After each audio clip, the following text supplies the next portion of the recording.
نماز میں شیطان کا اچکنا، یعنی نماز بیچ میں سے چھین کے لے جانا۔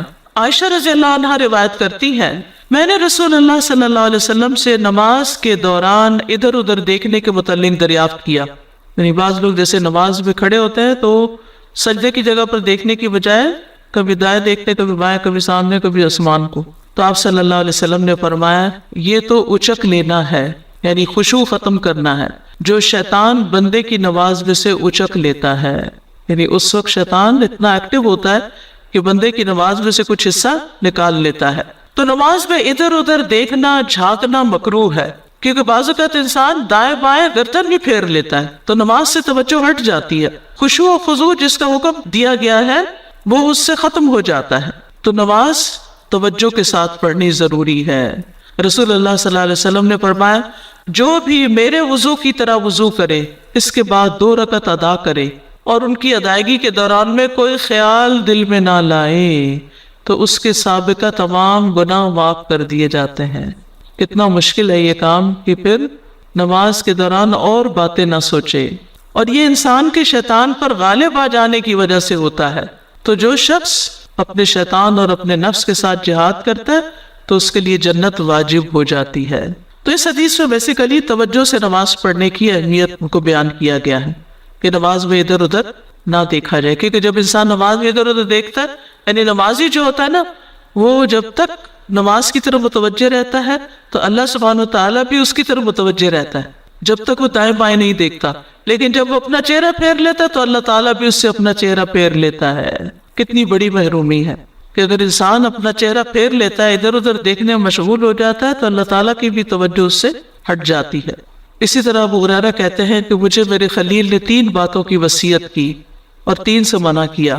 جن 3 باتوں سے منع فرمایا وہ ہے نماز میں مرغ کی طرح ٹھونگے نہ ماروں، کتے کے بیٹھنے کی طرح نہ بیٹھوں، اور لومڑی کی طرح ادھر ادھر نہ دیکھوں۔ اور جانوروں سے تشبیہ دی گئی، مرغ کی طرح ٹھونگے نہیں مار، کتے کی طرح بیٹھنا نہیں، اور لومڑی کی طرح ادھر ادھر نہیں دیکھنا۔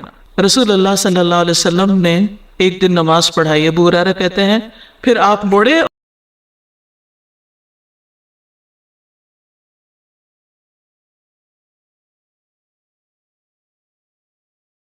اور فرمایا اے فلاں، تم نے اپنی نماز اچھی طرح کیوں ادا نہیں کی؟ کیا نمازی کو دکھائی نہیں دیتا کہ جب وہ نماز پڑھتا ہے کہ اس نے کس طرح نماز ادا کی ہے، حالانکہ وہ اپنے ہی لیے نماز ادا کرتا ہے۔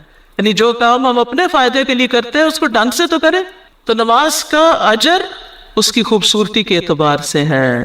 نبی صلی اللہ علیہ وسلم نے فرمایا بے شک آدمی نماز پڑھ کر اس حال میں لوٹتا ہے کہ کبھی اس کے لیے نماز کا 10واں حصہ ہوتا ہے بس، یعنی نماز کا اجر اس کو صرف 1/10 ملتا ہے، 9واں حصہ، 8واں حصہ، 7واں حصہ، 6واں، 5واں، 4واں، تہائی یا آدھا حصہ اجر میں لکھا جاتا ہے۔ یعنی نماز کے بعد ہر نمازی کا اجر مختلف ہوتا ہے، ایک جیسا نہیں ہوتا، اور وہ ڈیپینڈ کرتا ہے کہ اس کی نماز میں توجہ کیسی تھی۔ نمازی اپنے رب سے سرگوشی کرتا ہے، اس لیے عمدہ طریقے سے نماز پڑھنی چاہیے۔ نماز جو ہے وہ مناجات ہے، اور جو خشوع کرتا ہے اور توجہ سے پڑھتا ہے اس کے لیے اللہ کا وعدہ ہے قد افلح المؤمنون الذین هم فی صلاتهم خاشعون۔ لیکن شیطان حائل ہو کر خشوع ختم کرتا ہے، اور اس شیطان کا نام کیا ہے؟ انزب۔ اور اگر بہت زیادہ وسوسے آ رہے ہیں نا تو بائیں طرف یہاں دل کی طرف 3 دفعہ ستکار دینا چاہیے، اللہ کی پناہ مانگ کر، اعوذ باللہ پڑھ کر۔